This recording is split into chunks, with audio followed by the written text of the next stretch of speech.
morte venceste, o véu tu rompeste, a tumba vazia agora está. O céu te adora, proclama a tua glória, pois ressuscitaste, vivo está. És invencível, inigualável, hoje e sempre reinará. Teu é o reino, tu é a glória, acima de todo nome está. Poderoso esse nome é, poderoso esse nome é, o nome de Jesus, meu Rei. Poderoso esse nome é, maior que tudo ele é. Poderoso esse nome é, o nome de Jesus. Poderoso esse nome é, poderoso esse nome é, o nome de Jesus. Deste nosso estudo bíblico, buscar ao Senhor naquilo que nós pretendemos passar a você, um estudo da palavra do Senhor, colocar até você o que nós podemos apresentar, aquilo que o Senhor tem para falar conosco através deste profeta, através dos seus ensinos, através da sua história. Neemias foi um profeta posterior ao tempo de Sofonias, viveu por volta do ano 500 a.C. Ele foi um profeta que levou o povo de Jerusalém a reconstruir o muro, ele era copeiro do rei. E nós vamos ver aqui alguns pormenores da vida do profeta, algumas situações que o profeta enfrentou, né, na sua vida, no seu ministério, no serviço que ele fazia ao Senhor. E esse profeta foi sobremodo importante para o povo de Israel.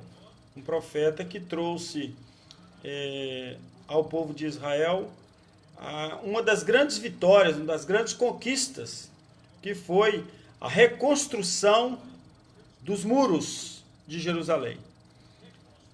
E Neemias, ele era filho de Acalias, como está escrito no seu livro, no capítulo 2, versículo 3. Provavelmente ele pertencia à tribo de Judá, e estaria dentre aqueles que estavam nos remanescentes de Israel, vamos dizer assim. Os seus ancestrais residiam em Jerusalém, cidade onde ele teria nascido, antes dele trabalhar no Império Persa. Ele foi trabalhar, ele foi prestar serviço na Pérsia, servindo ao rei. Ele foi o profeta que fez erigir os muros de Jerusalém, reconstruir os muros, e realizou importantes reformas religiosas, exercendo papel fundamental na fixação da lei mosaica, de ensinar, então, ali o Pentateuco ao povo de Israel. Neemias, portanto, tem um passado marcante, uma história sobremodo importante dentre os judeus, dentre os israelitas. Geralmente nós usamos o termo judeu para falar de todos os nascidos em Israel, mas esse termo foi associado a todo o povo de Israel por causa da tribo de Judá, de onde descende então esse título judeu. Hoje é então colocado todos os que nasceram em Israel todos os israelenses são chamados judeus, quando na verdade nós entendemos que ficou, vamos dizer assim, que pejorativo o termo. Judeu é aquele que é nascido em Jerusalém, mas antigamente era especificamente os que pertenciam à tribo de Judá. Neemias então foi copeiro do rei persa Artaxerxes I e posteriormente se tornou governador de Jerusalém e foi então, como dissemos, o responsável por construir o muro. Ele insistiu tanto com o rei que acabou então o rei cedendo à ideia do projeto de Neemias de reconstruir o muro de Jerusalém. Neemias significa conforto de ou confortado por Deus, Jeová. É um personagem bíblico, figura importante na história pós-exílio babilônico, tal como registrada na Bíblia, e que acredita-se ele teria sido o autor do livro de Neemias. Como dissemos, era filho de Acalias e provavelmente membro da tribo de Judá. Ele foi, então, responsável por construir os muros de Jerusalém e realizou importantes obras também, fazendo conhecido dentre o povo de Israel as leis, os 10 mandamentos, o chamado lei mosaica. O livro bíblico que traz o seu nome, ele foi escrito antes do ano 400 a.C. Não se tem uma data precisa, mas foi antes do ano 400, ou seja, 400 anos antes de Jesus nascer, juntamente com o livro de Crônicas e o livro de Esdras. E ele relata a obra de restauração do muro feito por Neemias. Neemias viveu durante o período em que Judá era uma província do Império Aquemênida e ainda havia sido designado como copeiro real no palácio de Suzã. O rei Artaxerxes I, também chamado de Longímanos, parece ter sido um bom relacionamento entre ele e o rei, como evidência a longa licença que lhe foi concedida durante a restauração de Jerusalém. Então, devido à sua amizade, devido à sua intimidade, devido ao seu bom relacionamento com o rei Artaxerxes I, o rei então concedeu que o profeta levasse adiante o seu projeto de reconstrução dos muros de Jerusalém, de reconstrução, por assim dizer, da cidade de Jerusalém, cidade que foi devastada pelo império, como dissemos anteriormente. Nós lembramos aqui que no tempo do rei Nabucodonosor, do Império Romano, no tempo do rei Dário, nós encontramos ali no tempo daqueles reis que haviam certas manifestações de Deus. Deus usava os profetas, assim como usou Daniel, a falar ao rei que o seu reino seria dividido. Quando aparece lá aquela escrita na parede, e Daniel então tem a interpretação e fala com o rei, que o texto dizia, o seu reino foi pesado na balança, e ele será dividido entre os medos e os persas. Então, no tempo de Neemias, se cumpria esta palavra quando o império persa tomava domínio sobre todo o Império Romano. Foi dividido entre os medos e os persas. Então nós vimos aqui que Judá tornou-se uma província do Império Aquemênida, ou para alguns, na língua portuguesa, Aquemênida. Não faz muita diferença. Nós temos aqui o termo também no persa e no hebraico escrito, e é praticamente a mesma coisa. Estaria escrito Hakamanashia, e Dudman Hakamanesh.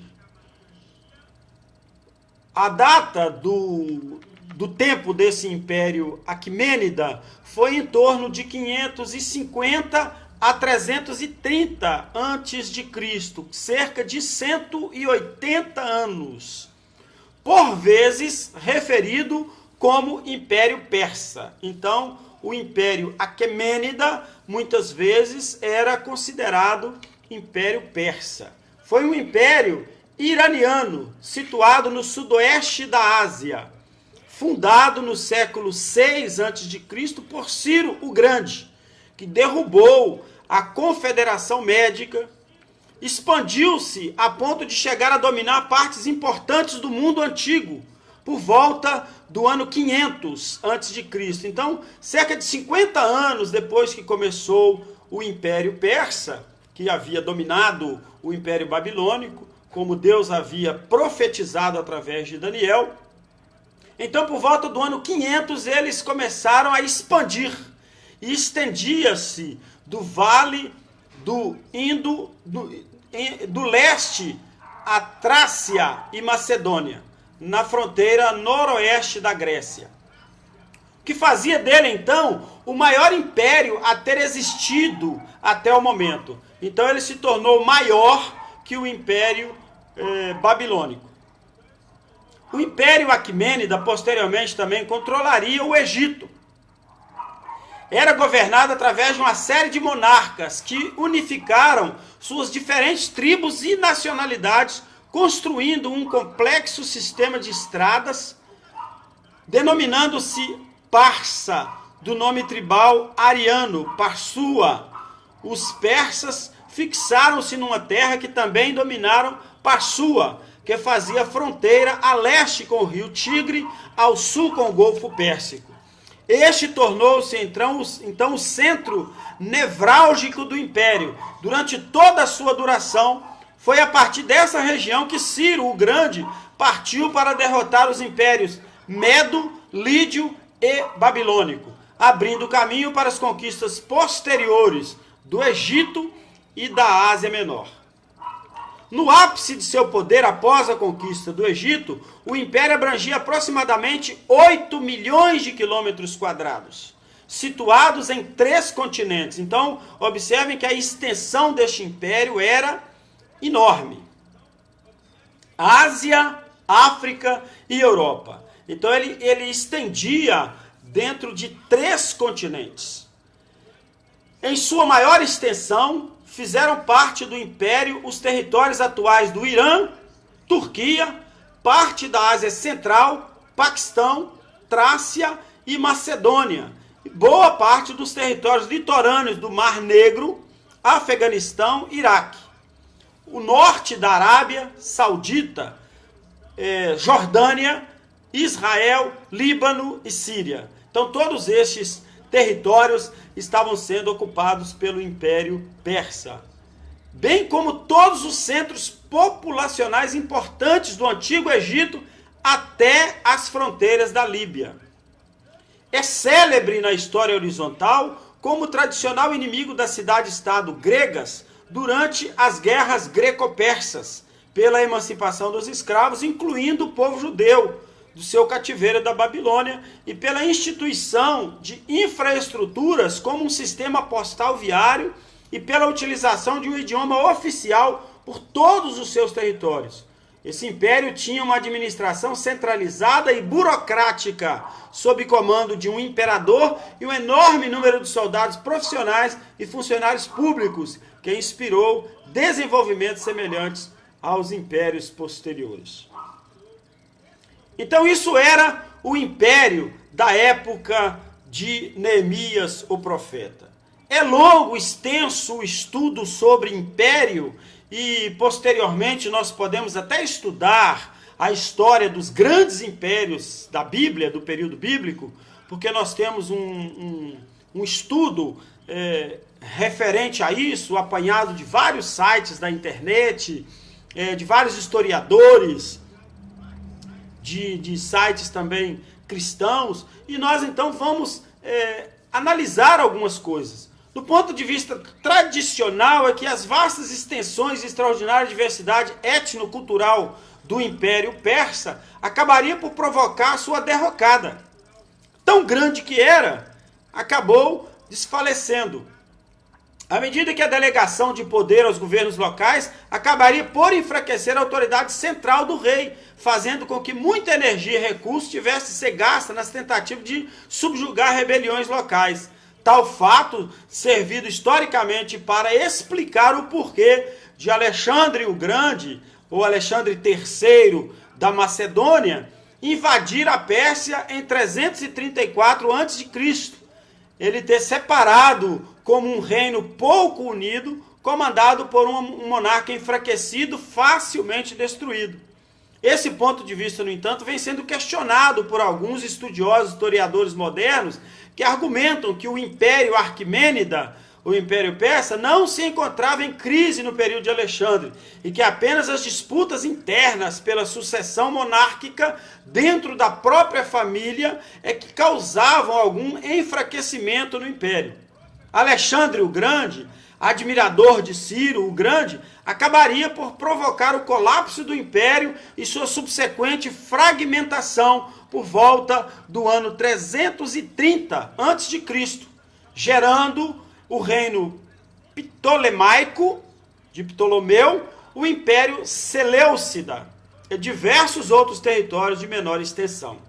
Que à época também conquistaram a sua independência, a cultura iraniana do Planalto Central, no entanto, continuou a florescer e voltou a conquistar o poder da região no século II a.C. E o legado histórico desse império foi muito além das suas influências territoriais e militares. Deixou marcas importantes no cenário cultural, social, tecnológico e religioso da época. Diversos atenienses adotaram costumes aquemênidas em suas vidas diárias, numa troca cultural recíproca, e muitos grandes empregados ou aliados dos reis persas. O impacto do chamado Edito de Ciro, o Grande, foi mencionado nos textos judaico-cristãos, e o império foi fundamental na difusão do zoroastrismo por grande parte da Ásia até a China. Mesmo Alexandre o Grande, o homem que acabaria por conquistar este vasto império, respeitou os costumes e impôs o respeito aos reis persas, incluindo Ciro, e até mesmo adotou o costume do rei persa da prosquínese, apesar de forte desaprovação de seus compatriotas macedônicos. O Império Persa também daria a tônica da política, herança histórica da Pérsia moderna, que atualmente é o Irã. A influência também se estendeu sobre antigos territórios da Pérsia que se tornaram conhecidos posteriormente como o Grande Pérsia. Um dos feitos notáveis de engenharia do Império é o sistema de gestão de água, conhecidos como Qanat, cuja seção mais antiga tem mais de 3.000 anos e 71 quilômetros. Em 480 a.C., estima-se que 50 milhões de pessoas vivessem no Império Aquemênida, cerca de 44% da população mundial da época, fazendo dele, então, o maior império de todos os tempos, em porcentagem populacional. Então, imaginem o Império Persa hoje. 44% da população era dependente do Império Persa. Se hoje temos 7 bilhões e mais de pessoas, mas vamos deixar números redondos, 7 bilhões, 44% dessa população pertencia ao Império Persa. Cerca de hoje, então, seria, vamos dizer assim, em termos de número, 3 bilhões de pessoas dominadas por um império. Deste império fazia parte o profeta Neemias. E Neemias, então, foi um dos grandes profetas que escreveu pouco e, por isso, biblicamente está entre os profetas menores. Pois bem, entrando na questão Neemias, que é o que nos interessa saber, o personagem bíblico, o profeta. Neemias,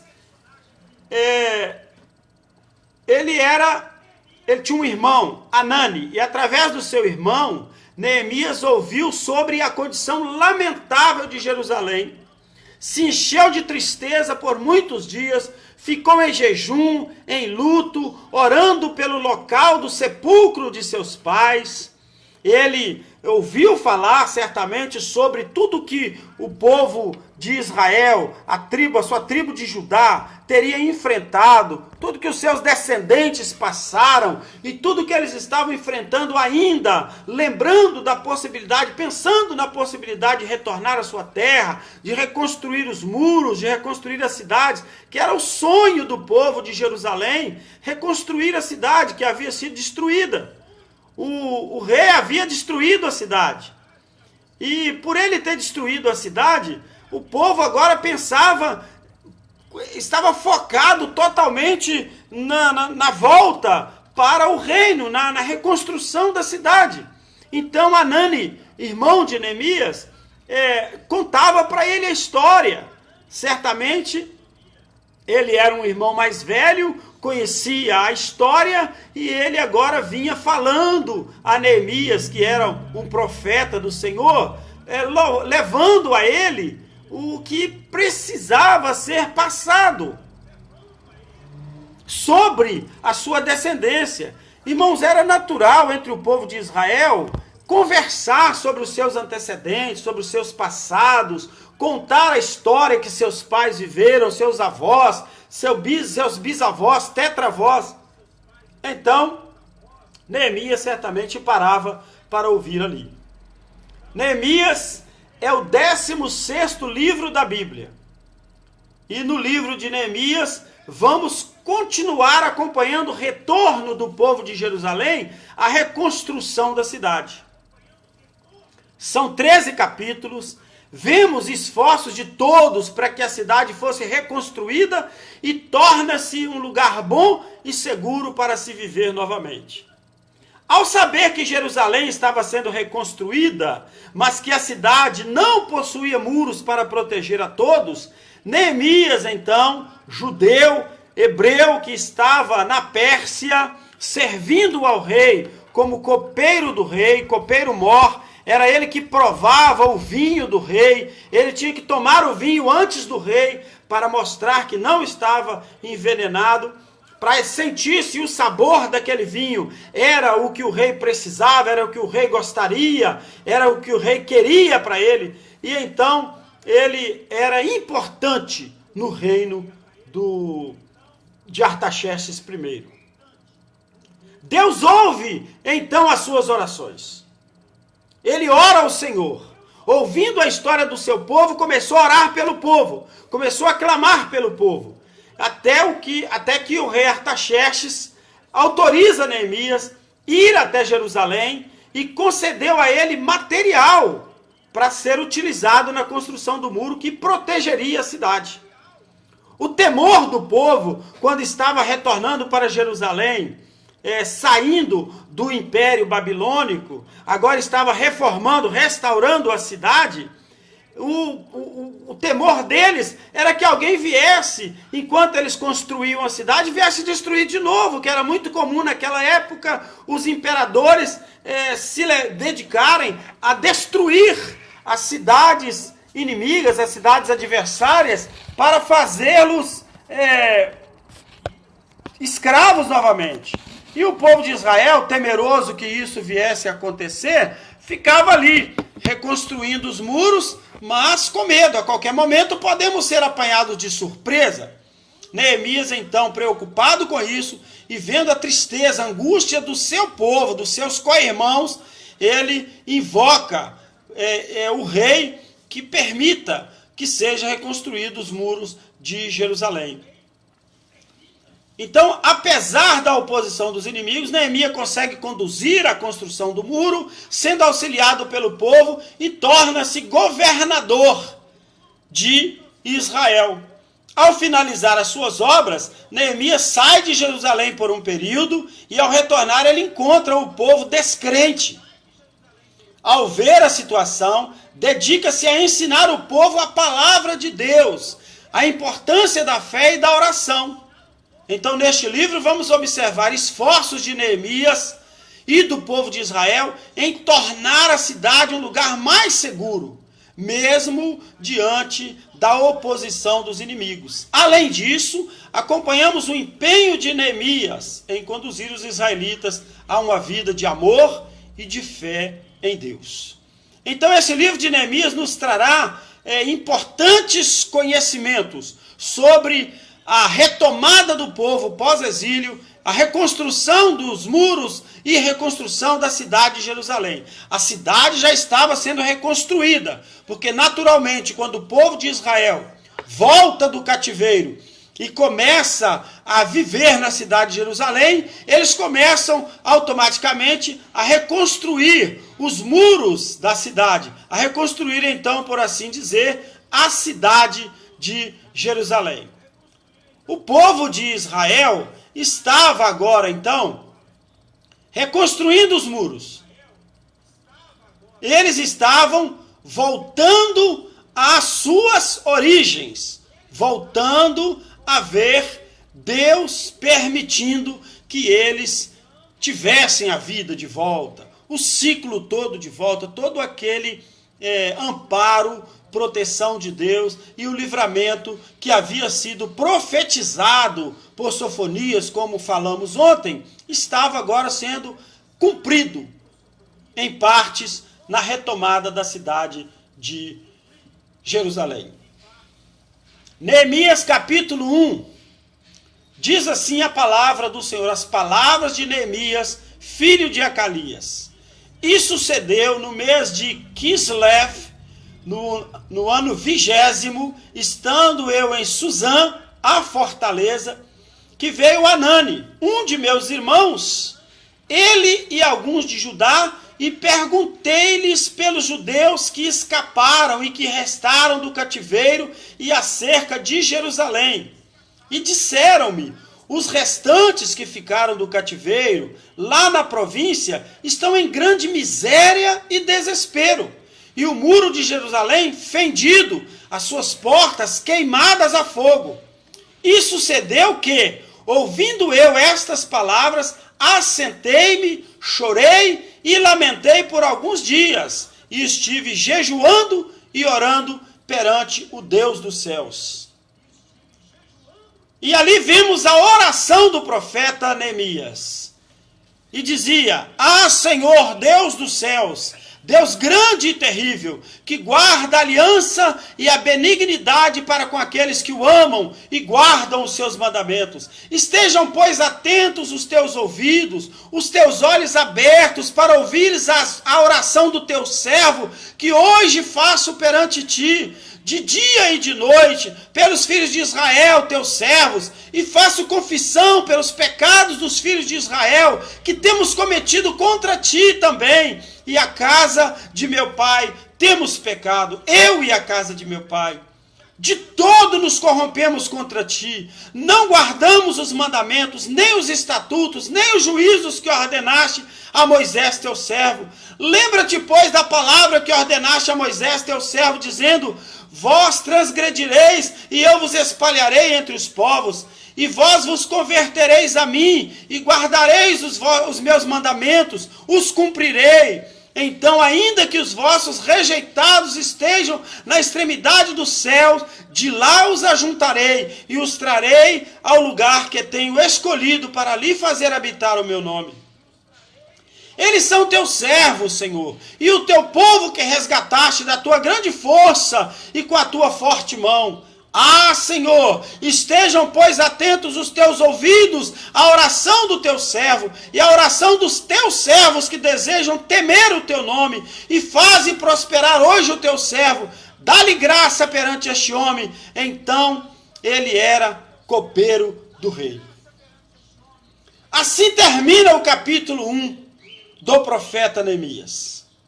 O capítulo trata então da historicidade do profeta, do princípio daquilo que ele queria passar para o povo. A sua descendência, filho de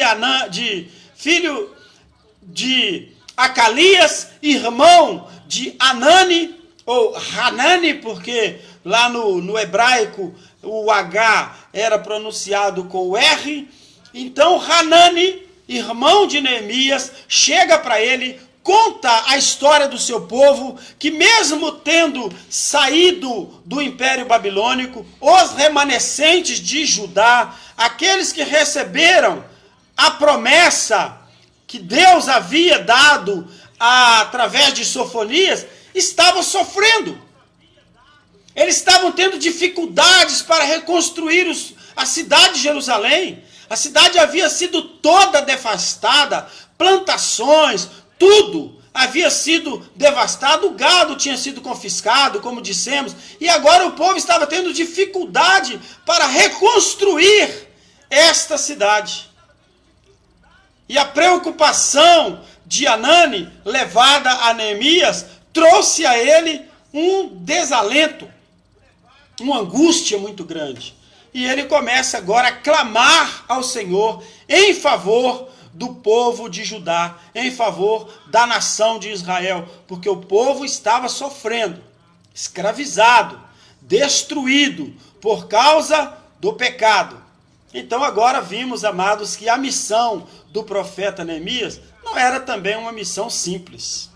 Era uma missão, até um certo ponto, complicada, porque ele teria que agora reconduzir o povo ao conhecimento de Deus, relembrar ao povo tudo que Sofonias havia falado que eles tinham que fazer, de temer ao Senhor, de voltar para os caminhos do Senhor, de adorar somente ao Senhor, mas o povo estava preocupado com os seus afazeres.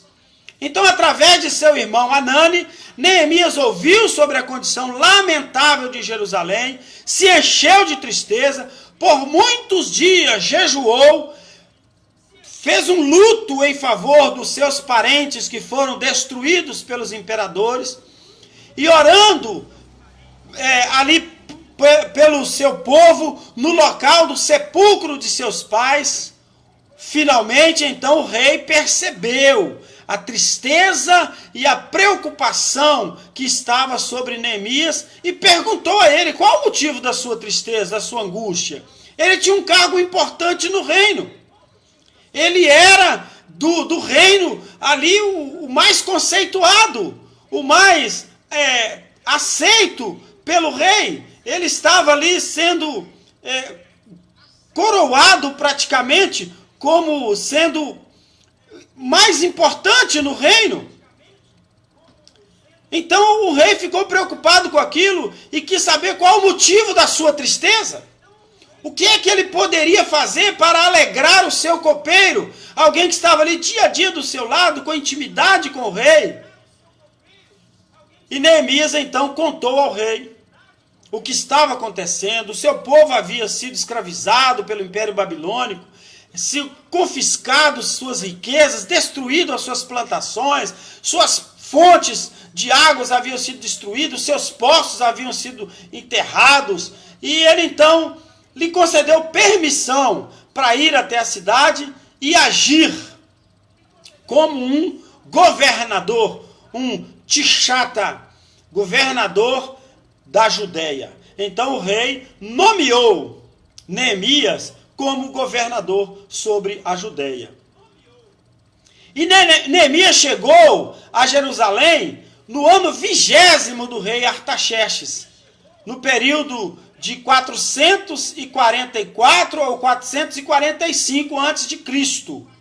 Então esse foi o tempo que o profeta Neemias chega a Jerusalém e começa a ver os seus descendentes, seus ancestrais ali, alguns dos seus parentes ainda remanescentes do cativeiro babilônico, com forte séquito que fora fornecido pelo rei, com carta para todos os líderes de províncias, os pachás, pelas quais ele passaria, assim como para Asaf, o mantenedor das florestas reais, ordenando a todos que ajudassem.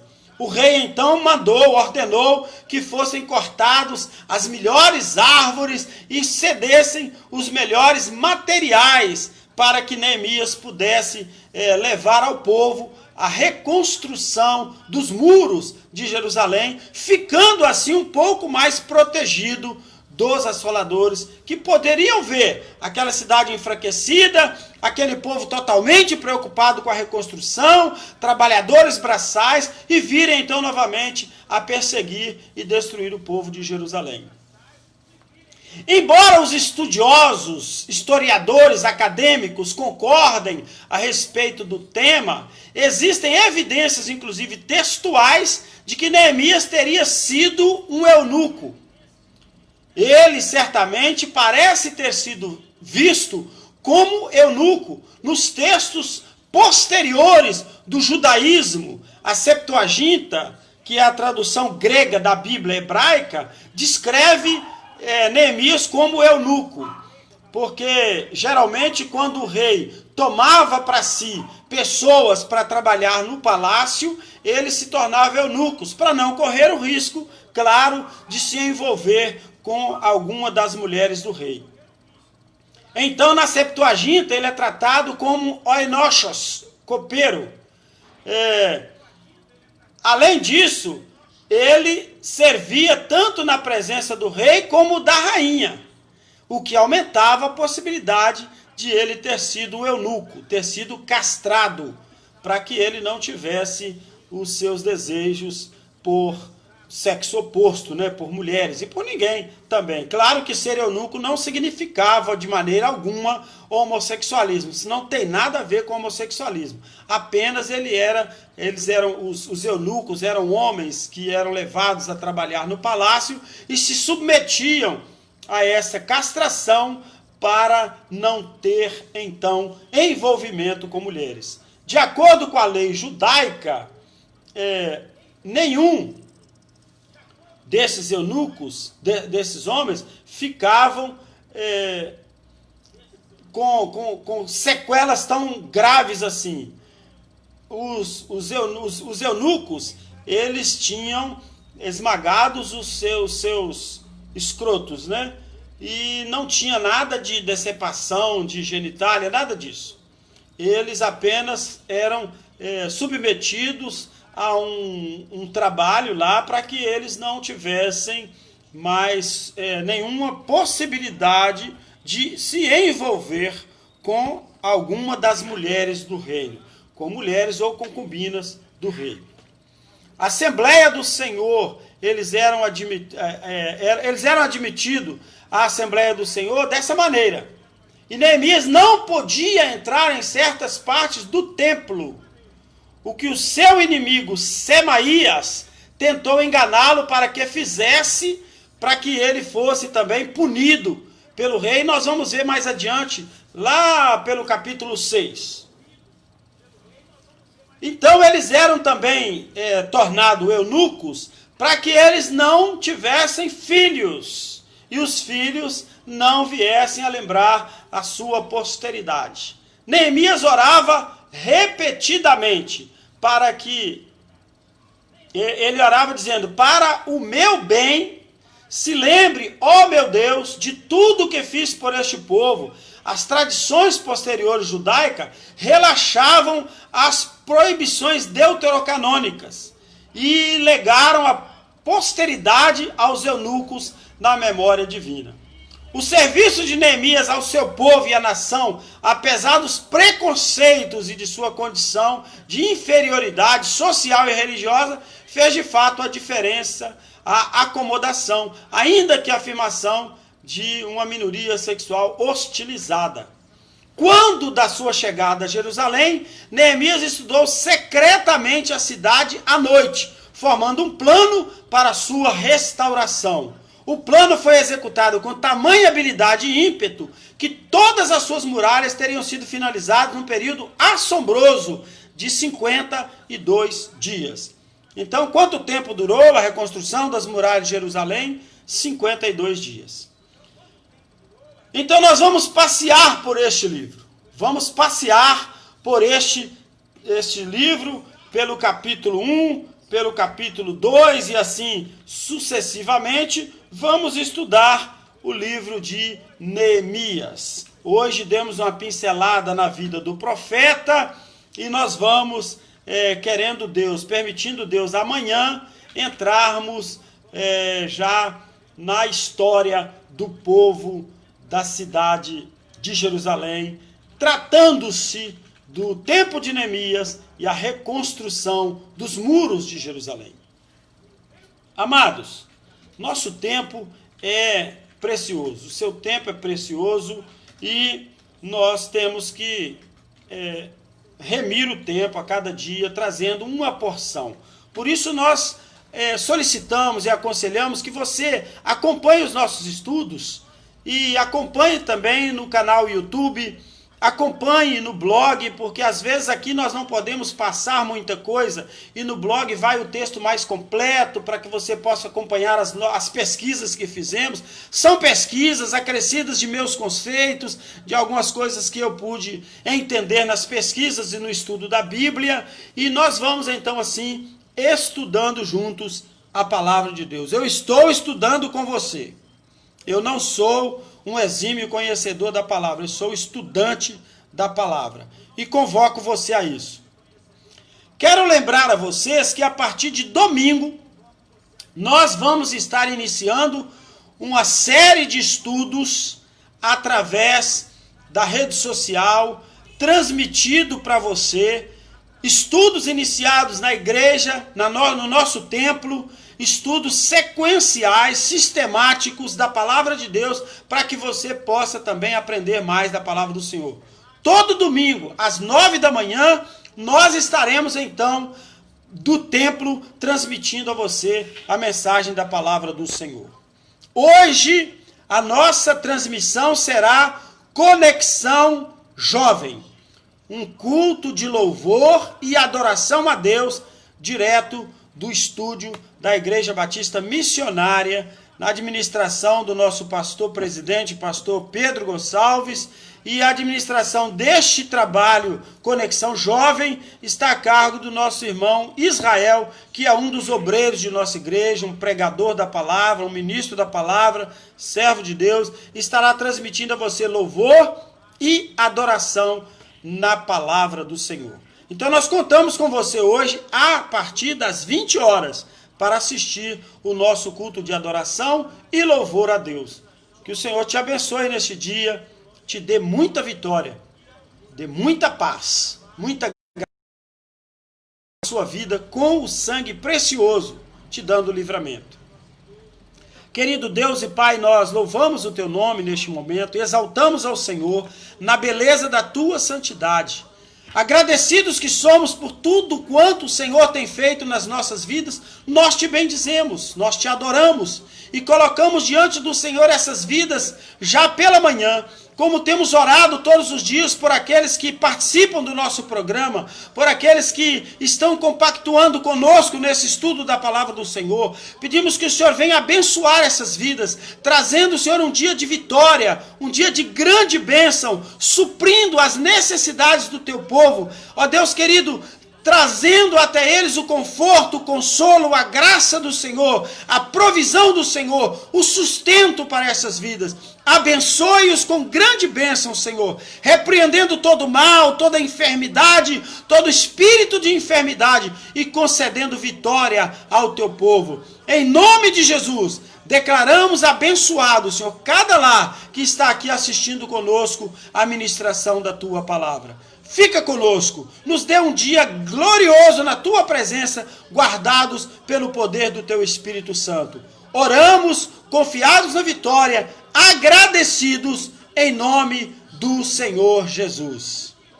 O Senhor te abençoe e te guarde, te dê um grande dia na presença do Todo-Poderoso e te conceda muita bênção, muita vitória em nome de Jesus. Deus te abençoe e um grande abraço a todos vocês.